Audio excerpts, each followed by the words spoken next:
So today, Redbridge Libraries is holding its first ever Dia de los Muertos festival. It's a celebration of life and death, and it's based on the Mexican tradition. For us, it's a culmination of a year-long project that we've been involved in called The Final Party. And so today, we've taken over the whole of Redbridge Central Library, and we are having a big party to celebrate life and death. We wanted to break down the taboo of death. In Western culture, we don't talk about death and dying. It's something that people feel afraid of talking about, they feel embarrassed, they feel awkward. And really our project, The Final Party, was about breaking down all of those taboos. All through the year, we've been delivering lots of different creative ways of engaging the public of all ages, of all backgrounds, to come into the library, to use our space to explore the subject of death. We weren't sure how this project would be taken by the community, but they've just really taken the idea and run with it. And today at this festival, it's just amazing to see the library so alive with colour, with music, with dancing.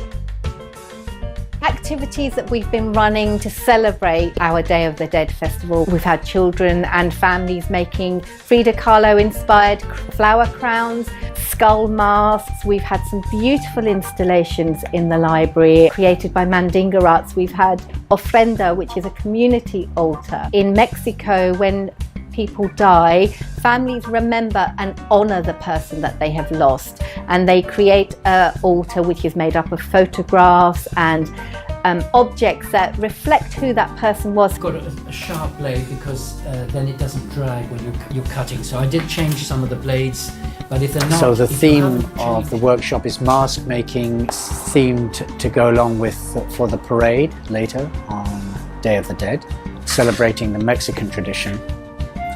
So it's a very colourful, and we're just exploring this medium, the way we use the foam, which is very versatile and sort of user-friendly.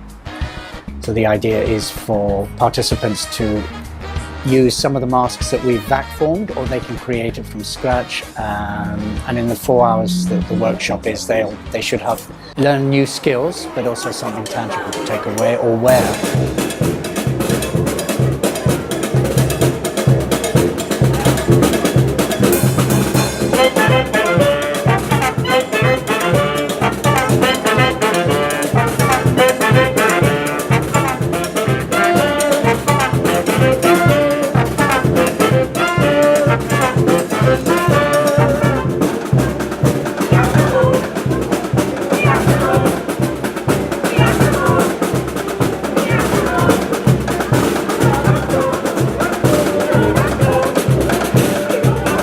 Open, welcoming space for everyone.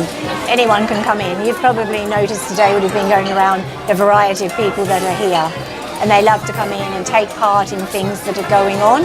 And as this is a taboo subject, it's being represented in a more upbeat way. We've worked with a number of different artists and had arts installations in our libraries. A very successful installation that we've had was called Unsaid, and that's by a collective called Life, Death, Whatever. It's a postcard that people write messages to someone that they've lost, and their messages are things that they wish they had said. People of all ages, children have been remembering grandparents and leaving messages that they wish they could say to them.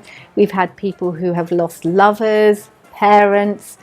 The installation has toured Redbridge Libraries and has just really captured the imaginations of our local community. I've got a son who's 9 and he's actually quite scared of dying, and we keep trying to talk to him about it and say that it's quite a positive thing and the way you live your life should be positive and that dying shouldn't be scary. So I think personally it's a really amazing way of celebrating life and celebrating death as well. So all year we have run a series of different engagement programs such as death cafes, where people come in, they drink tea, they eat cake, and what better way than to have those ingredients to enable people to talk. Also a taboo subject for some individuals or communities, and certainly my trips to Mexico and other cultures has opened my approach to looking at remembering those who have died, or with the advent of people dying, and how we can celebrate their lives. The reason why I love it so much, it's the food, the colors, the music,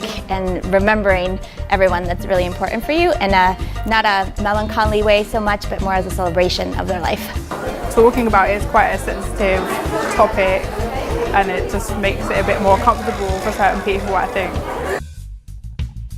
Everybody is waiting for, and why many people have travelled from miles today, is the big spectacle that will go out from the library out into the high street. Mandinga Arts, a very, very respected international carnival arts company, and we're absolutely privileged to have them and all of our other partners.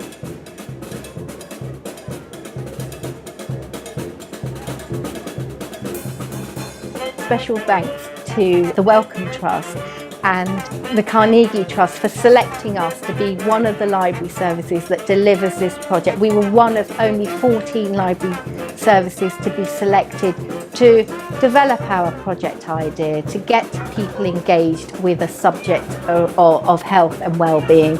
And you know, we decided to be really different in Redbridge, and we decided to tackle the subject of death. Really like to give special thanks to them for believing in us and enabling us to bring our ideas and bring our project to life. You know, we're only here for this very short amount of time, and if you're fortunate enough, you know, celebrate the fact that you're alive. Do the things that are really important to you. Tell those people that you love them, and you do all the things that you want to do with them.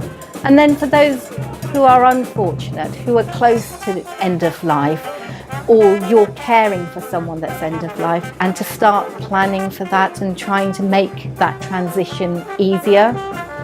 We've made a lot of noise, we've danced, we've laughed, we've had a wonderful time today.